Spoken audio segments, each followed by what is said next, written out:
1장 6절에서 8절입니다.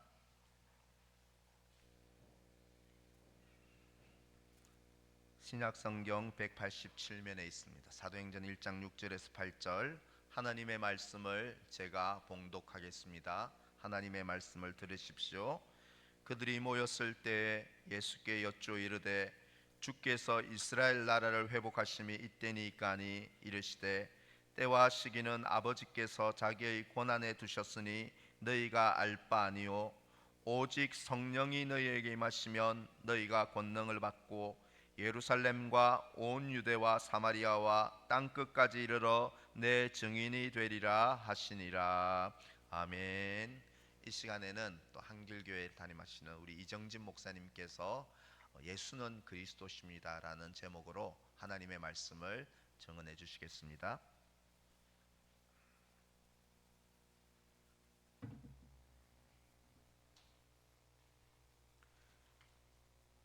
저는 부모님 따라서 이민을 가서 54년 동안 외국에서 살았습니다. 그리고 이제 한국에 와서 또 주님과 제 조국을 위해서 무언가를 하기를 원해서 왔는데 여러 가지 장애들이 많이 있더라고요. 그런데도 우리 서울 남교에서 저를 식구 한 영가족으로 받아주시고 또 장소를 빌려주셔서 교회를 시작할 수 있도록 이렇게 해주셔서 너무너무 감사드립니다. 정말 얼마나 감사한지 몰라 제 이 마음을 어떻게 정말 표현해야 될지 모르겠습니다. 또 정주일 목사님께서 참 이 열린 마음으로 또 저희 교회 식구들을 이렇게 다 받아주셔서 너무너무 감사합니다. 또 이렇게 연합 예배를 드리자고 또 저희들이 이렇게 해주셔서 초청해 주시고 이렇게 해주셔서 오늘 연합 예배를 드리게 됐는데 참 이 모든 것들이 저에게는 너무너무 감사한 일입니다. 우리 한번 기도하고 설교 시작하도록 하겠습니다. 사랑하시는 주님, 부족하고 연약한 주님의 종입니다. 이 시간에 주님의 말씀을 증거하기 위해서 이 자리에 섰는데 주님께서 함께해 주옵소서. 주님이 기뻐하시는 말씀을, 주의 말씀을 증거할 수 있도록 성령께서 도와주시옵소서. 예수님의 이름으로 기도합니다. 아멘. 다윗이 오랜 연단의 기간을 잘 견디어내고 주전 1070년경에 이스라엘의 왕이 됩니다. 그리고 다윗은 모든 주변의 나라들과의 전쟁에서 하나님의 도우심으로 승리하고 왕국을 안정시킵니다. 그러고 나서 다윗은 나단 선지자에게 하나님께 성전을 지어 바치고 싶다는 이야기를 합니다. 다윗의 이야기를 들으신 하나님께서는 내가 내 집을 지어주는 사람이 아니라 내가 네 집을 세우는 하나님이다 라고 말씀을 하십니다. 그리고 다윗의 후손 가운데 영원한 왕을 주셔서 영원히 멸망하지 않는 왕국을 세울 것을 약속해 주십니다.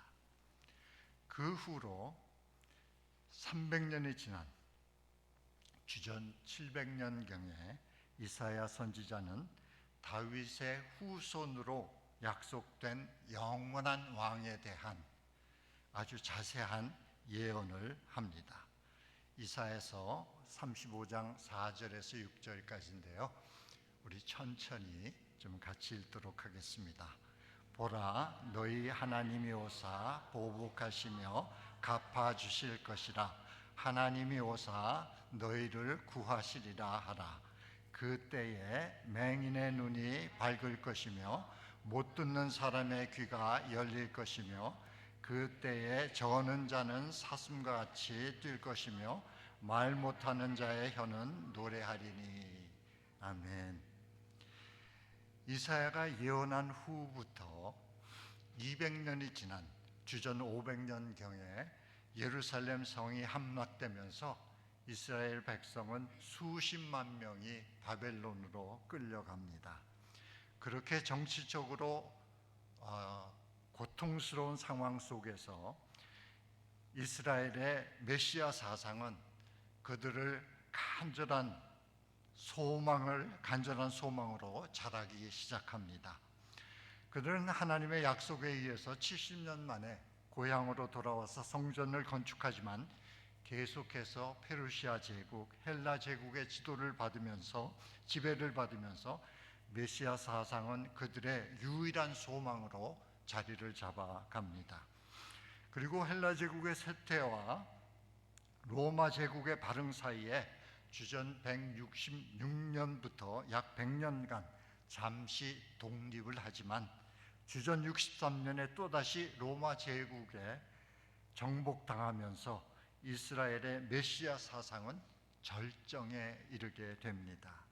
바벨론 제국, 페르시아 제국, 헬라 제국, 로마 제국, 4개의 제국의 속국으로 핍박을 받으며 500년을 살아옵니다. 그리고 이 제국들은요, 갈수록 더 강력한 제국들이었습니다.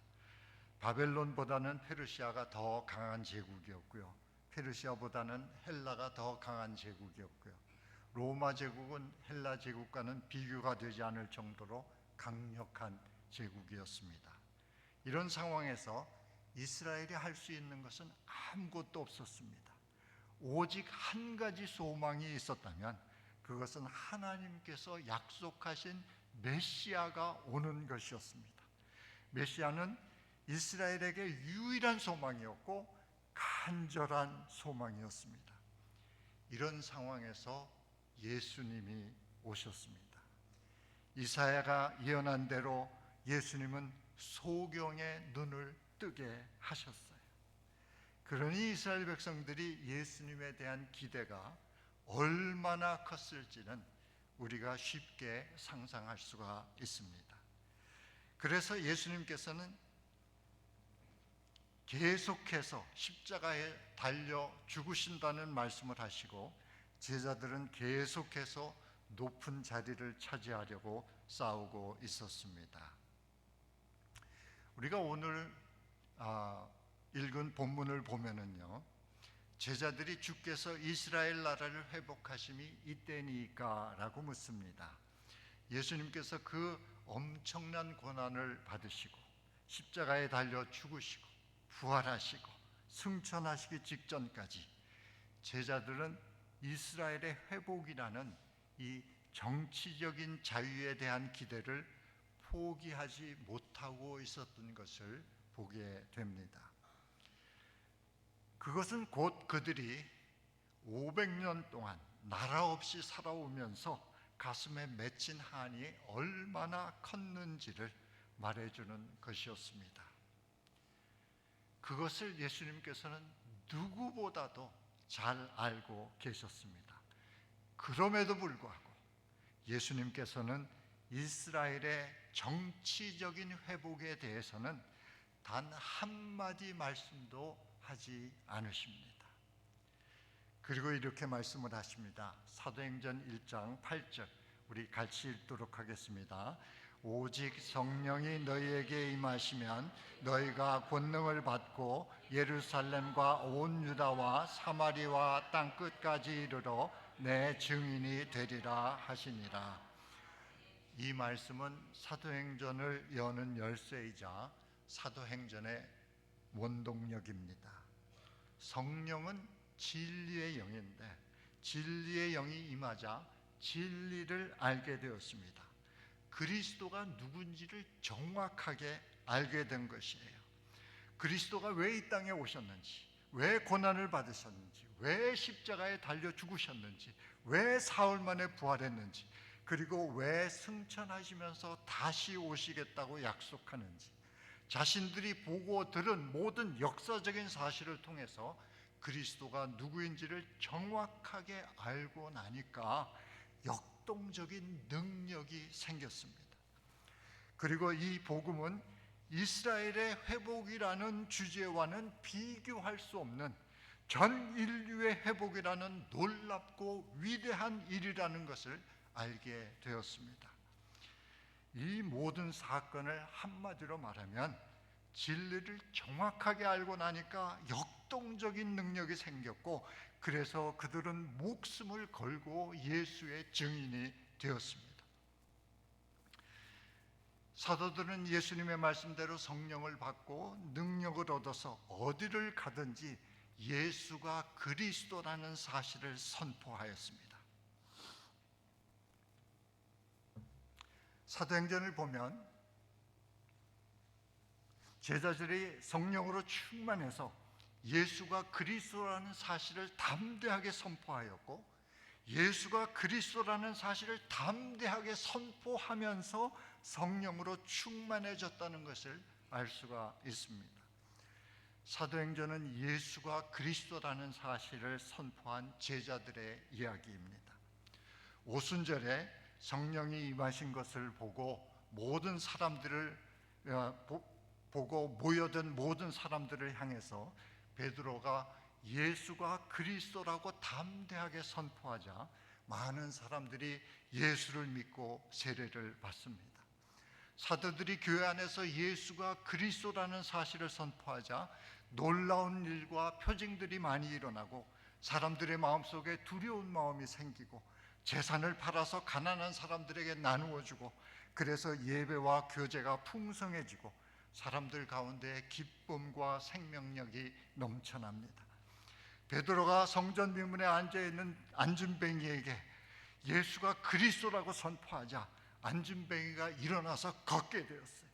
그 소문을 들은 사람들이 몰려들고, 사도들은 그 몰려든 사람들에게 예수가 그리스도라고 선포하고, 그래서 또 많은 사람들이 예수를 믿고 구원을 얻습니다.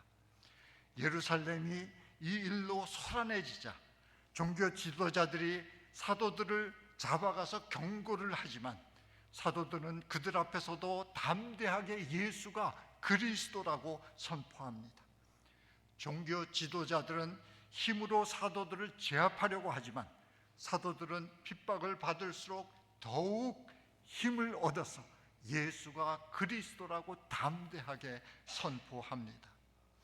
사도들이 잡혀갔다는 소식을 들은 교회는 모두 합심해서 땅이 흔들리도록 큰 소리로 사도들이 그런 상황에서도 예수가 그리스도라는 사실을 담대하게 선포하게 해달라고 기도를 합니다.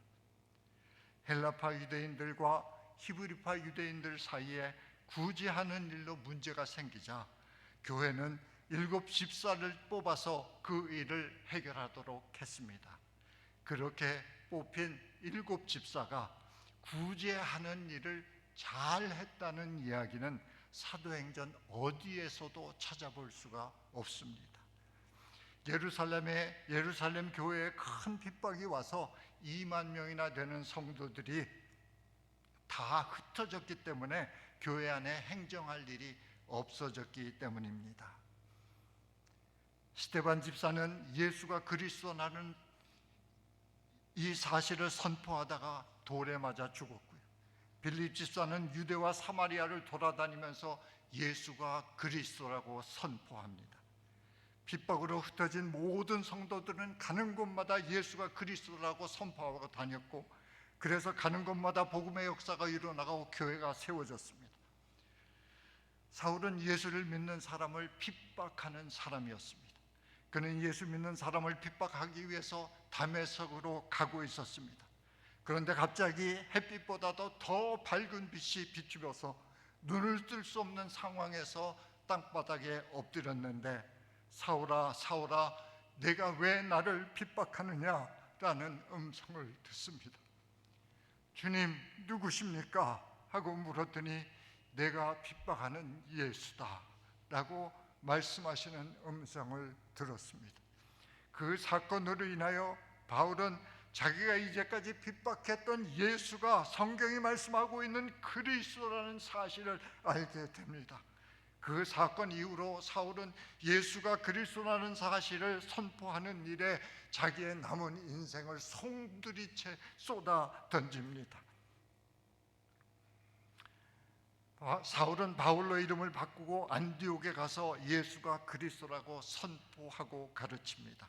그리고 안디옥 교회의 파송을 받아서 구브로 섬에서 예수가 그리스도라고 선포합니다. 그리고 비시디아 안디옥에 가서 예수가 그리스도라고 선포합니다. 이고니온에서 예수가 그리스도라고 선포합니다. 루스드라에서 예수가 그리스도라고 선포합니다. 그렇게 온 갈라디아 지방을 돌아다니면서 예수가 그리스도라고 선포합니다. 그 다음에는 마게도니아 지방으로 가서 빌립보에서 예수가 그리스도라고 선포하고, 데살로니가에 가서 예수가 그리스도라고 선포하고, 베레아에서 예수가 그리스도라고 선포하고, 아데네에서 예수가 그리스도라고 선포하고, 고린도까지 가서 예수가 그리스도라고 선포합니다. 그 다음에는 에베소에 가서 예수가 그리스도라고 선포합니다. 마지막에는 그는 로마에까지 가서 예수가 그리스도라고 선포합니다. 그렇게 그는 온 세상을 돌아다니면서 예수가 그리스도라고 선포합니다.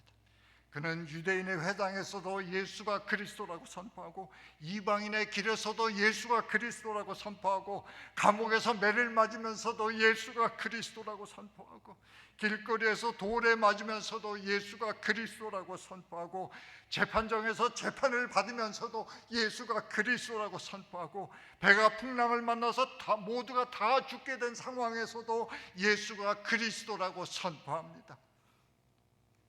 사도행전은 바울이 로마에서 감금된 상태로 예수가 그리스도라고 선포하고 있는 중이라는 이야기로 마칩니다.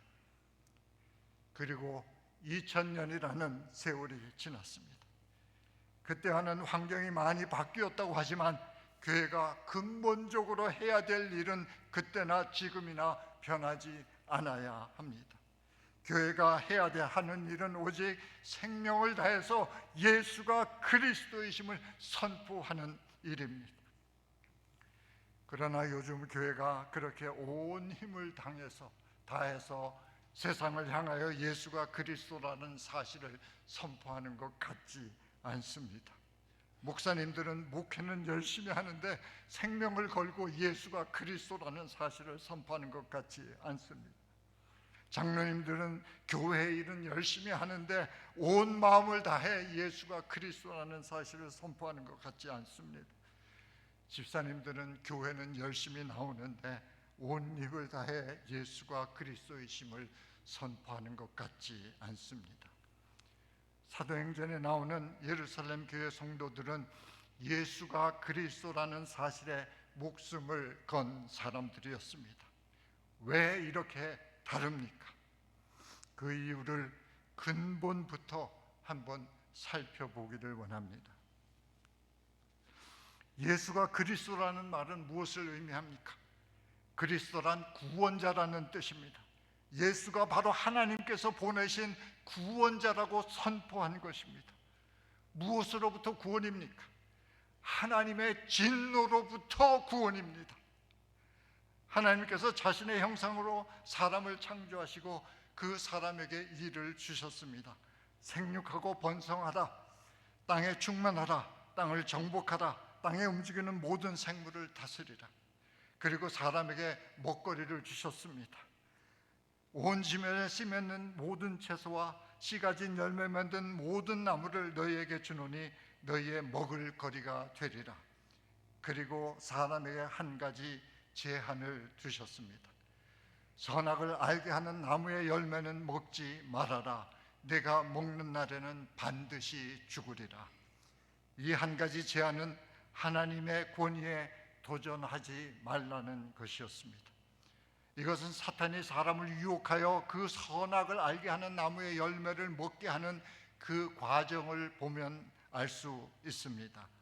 너 이 열매를 먹으면 하나님같이 되라고 사탄이 유혹을 했습니다. 사람은 하나님과 같이 되려고 그 열매를 먹었습니다. 그렇게 피조물로서 창조주이신 하나님의 권위에 도전하였습니다. 그 죄의 결과로 피조물인 사람이 창조주 하나님처럼 생각하고 행동하게 되었습니다. 그것은 곧 우리가 가지고 있는 모든 문제와 고통과 슬픔과 불행과 죽음의 원인이 되었습니다. 죄는 하나님께서 우주 만물의 중심이신데 내가 중심이 되고자 하는 마음입니다. 문제는 우리가 다 이 죄에 묶여 있다는 것입니다. 내가 나 중심성에 사로잡혀 있어서 내가 아무리 애를 써도 이 나 중심성에서 벗어날 수 없다는 것입니다. 우리가 다 어려서부터 착한 사람이 되어야 한다는 이야기를 들으면서 자랐습니다. 그래서 대부분의 사람들이 다 착한 사람이 되려고 애쓰면서 살았기 때문에 내가 괜찮은 사람이라고 착각을 하면서 살아갑니다. 우리가 거짓말을 하고 다닌 것도 아니고요, 도둑질을 하지도 않았고요, 사기를 치거나 간음을 하거나 살인을 하지도 않았습니다. 오히려 누구에게 폐를 끼칠까 봐 조심스럽게 하루하루를 살아가지 않습니까? 우리의 이런 행동을 보면 그리 잘못된 것 같지 않습니다. 그러나 우리의 마음을 들여다보면 그렇지가 않습니다. 정말로 징그러울 정도로 나는 나 중심적입니다. 바울은 자신의 내면을 들여다보면서 오호라 나는 공고한 사람이로다, 이 사망의 몸에서 누가 나를 건져내랴 하고 외칩니다. 우리는 아무리 애를 써도 이 자기 중심적인 마음을 떨쳐낼 수가 없습니다. 예수님은 이런 우리에게 자유를 주시기 위해서 오셨습니다. 우리를 대신해서 십자가에 못 박혀 죽으시고 사흘 만에 부활하셔서 우리를 죄의 사슬에서 풀어서 자유케 해 주셨습니다. 자유,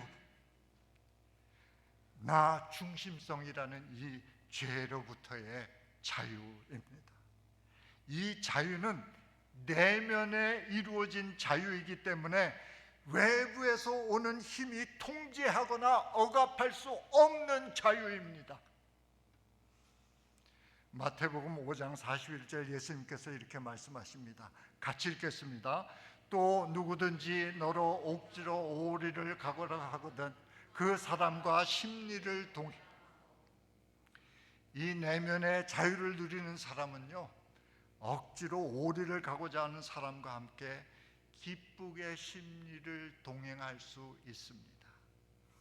힘 있는 사람이 나에게 오리를 가고자 했을 때에 내가 그 힘에 못 이겨서 마지못해서 억지로 오리를 가면 그것은 내 자유를 억압당하는 것입니다.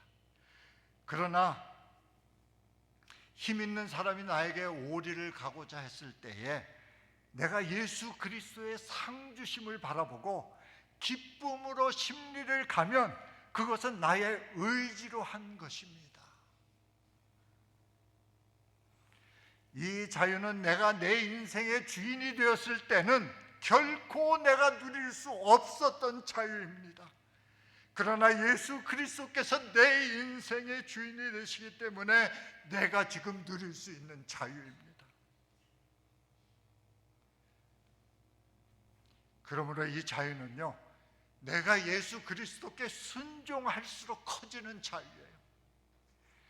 이 자유는 머리로는 이해가 되지 않습니다. 아무리 설명을 해도 설명이 되지 않아요. 그러나 예수 그리스도께 순종하는 사람은 반드시 누리는 자유입니다. 예루살렘 성도들이 예수는 그리스도십니다 라고 담대하게 선포한 것은 나는 이제 자유를 얻었습니다 라고 선포한 것과 똑같은 의미인 거예요.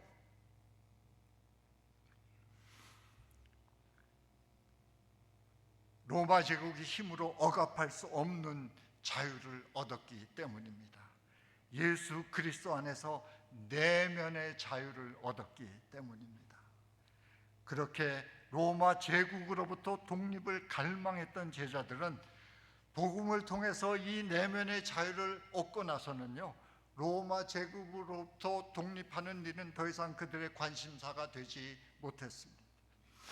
왜냐하면 로마 제국이 그들이 얻은 그 내면의 자유를 통제하거나 억압할 수 없었기 때문입니다. 그들은 이 복음을 전하는 일에 목숨을 걸고 뛰어듭니다. 그리고 350년 후에 복음이 로마 제국을 정복합니다. 기독교가 로마 제국의 국교가 된 것입니다. 그러므로 기독교 신앙의 주제는 누가 주인이냐 하는 것입니다. 내 인생의 주인이 나냐, 내 인생의 주인이 예수 그리스도냐 하는 것입니다. 사도행전에 나오는 예루살렘 교회 성도들과 오늘 한국 교회의 성도들은 바로 여기에서 차이를 보입니다. 주종관계에 대한 개념이 다르다는 것입니다. 그 당시에는 주인과 종이 현존하는 사회였습니다. 로마서 10장 9절을 우리 같이 읽도록 하겠습니다. 내가 만일 내 입으로 예수를 주로 시인하며 또 하나님께서 그를 죽은 자 가운데서 살리신 것을 내 마음에 믿으면 구원을 얻으리라. 예수를 내 인생의 주인으로 시인하는 순간 내가 예수의 종으로서 그 주인에게 순종하는 것은 그들에게는 너무나도 자연스러운 것이었어요. 그러나 우리가 사는 이 사회에서는 누구도 누구의 종이 될 수 없는 그런 사회에서 우리는 살고 있습니다. 그래서 주종관계에 대한 개념이 확실하게 서 있지를 못해요. 이것이 가장 큰 차이라고 저는 생각을 합니다. 아무리 치유 세미나에 참석을 하고 부부 세미나에 참석을 하고 또 참석을 해도 매일 쳇바퀴를 돌듯이 제자리에 머물러 있는 것은 예수 그리스도의 주권에 목숨을 걸고 순종하지 않기 때문입니다. 이 놀라운 내면의 자유를 누리지 못하기 때문에 삶의 현장에서 변화가 일어나지 않는 거예요. 예수 그리스도를 위하여 내가 나의 외면적인 자유를 포기하면 포기할수록 나의 내면적인 자유는 확장됩니다. 이것은 복음 안에 감추어진 신비로운 진리예요. 이 내면의 자유를 누려야 내가 억지로 오리를 가고자 하는 사람과 같이 기쁨으로 심리를 가면서 그를 섬길 수 있게 됩니다. 그리고 나에게 깊은 상처를 준 사람을 용서할 수 있게 되고요. 그리고 더 나아가서는 마침내 예수님께서 죄인을 사랑하신 것과 같이 나도 죄인을 사랑할 수 있게 됩니다. 내가 이 내면의 자유를 누리지 못하면은요, 믿음, 소망, 사랑, 용서, 섬김, 겸손과 같은 기독교의 모든 덕목들은요, 결코 내 것이 될 수가 없습니다. 바리새인과 같이 흉내만 낼 수 있을 뿐입니다. 초대교회 성도들도 갈등이 없었던 것은 아닙니다. 바울의 고백을 보면은 알 수가 있습니다. 우리 로마서 7장 21절 25절을 같이 천천히 읽도록 하겠습니다. 그러므로 내가 한 법을 깨달았노니 곧 성을 행하기 원하는 나에게 악이 함께 있는 것이로다. 내 속사람으로는 하나님의 법을 즐거워하되 내 지체 속에서 한 다른 법이 내 마음의 법과 싸워 내 지체 속에 있는 죄의 법으로 나를 사로잡는 것을 보는도다. 오호라, 나는 공고한 사람이로다. 이 사망의 몸에서 누가 나를 건져내랴. 우리 주 예수 그리스도로 말미암아 하나님께 감사하리로다. 그런즉 내 자신이 마음으로는 하나님의 법을, 육신으로는 죄의 법을 섬기노라. 그러나 그들은 이런 갈등이 있을 때마다 예수 그리스도의 말씀을 생각했습니다. 마태복음 16장 24절에서 25절 말씀을 우리 같이 읽도록 하겠습니다. 이에 예수께서 제자들에게 이르시되 누구든지 나를 따라오려거든 자기를 부인하고 자기 십자가를 지고 나를 따를 것이니라. 누구든지 제 목숨을 구원하고자 하면 잃을 것이요 누구든지 나를 위하여 제 목숨을 잃으면 찾으리라. 내가 예수 그리스도의 종으로서 예수 그리스도의 주권에 순종하는 문제는 내 생명이 달려있는 문제라고 예수님께서 말씀하십니다. 여러분, 예수 그리스도의 종이 된 것을 자랑스럽게 여기십시오. 그리고 기쁜 마음으로 순종하십시오. 더 기쁜 마음으로 더 절대적으로 순종할수록 이제까지 경험해보지 못한 더 크고 더 넓은 자유를 경험하게 될 것입니다. 그리고 이제까지 경험해보지 못한 새로운 세계가 열릴 것입니다. 우리는 이것을 믿음의 세계다라고 부릅니다. 믿음의 세계에서 우리는 하나님의 형상으로 창조된 개인으로서 무한한 가능성 앞에 서게 됩니다. 바울은 측량할 수 없는 그리스도의 풍성함을 이방인들에게 전하게 하시려고 하나님께서 자기를 부르셨다고 고백을 합니다. 영어 성경에는 Unsearchable Riches of Christ라고 번역을 하였습니다. 바울은 이 측량할 수 없는, 이 측량이 불가능한, 끝이 보이지 않는 예수 그리스도의 부요하심 안에 서 있는 것이었습니다.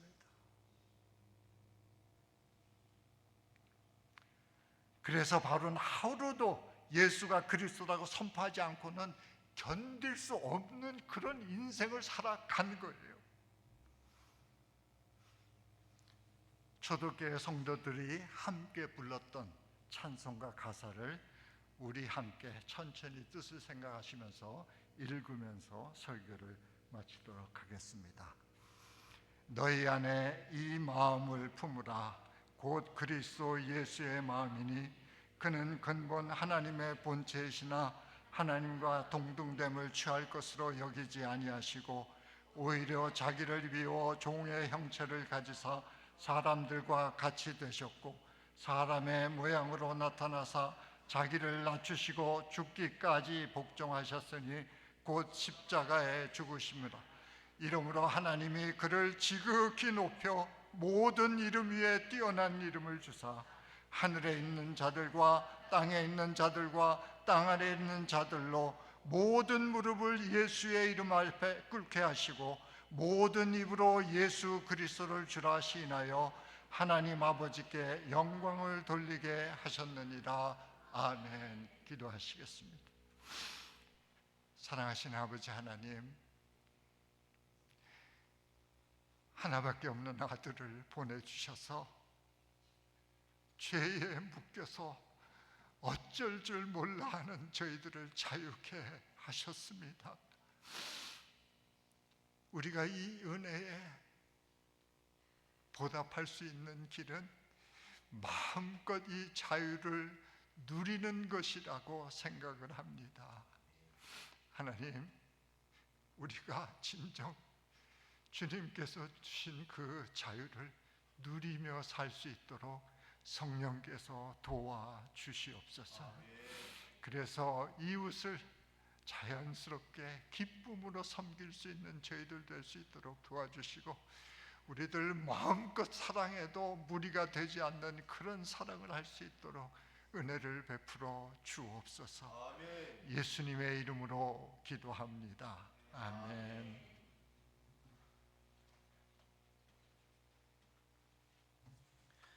귀한 말씀, 은혜의 말씀 감사드립니다.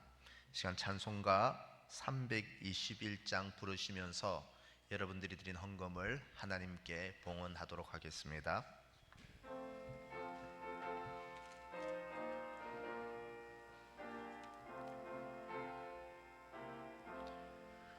날 대속하신 예수께 내 생명 모두 드리니 늘 진실하게 하소서. 내 구주 예수여, 나 구주의 살리라. 내 기쁨 한량없으리. 내 갈 길 인도하소서.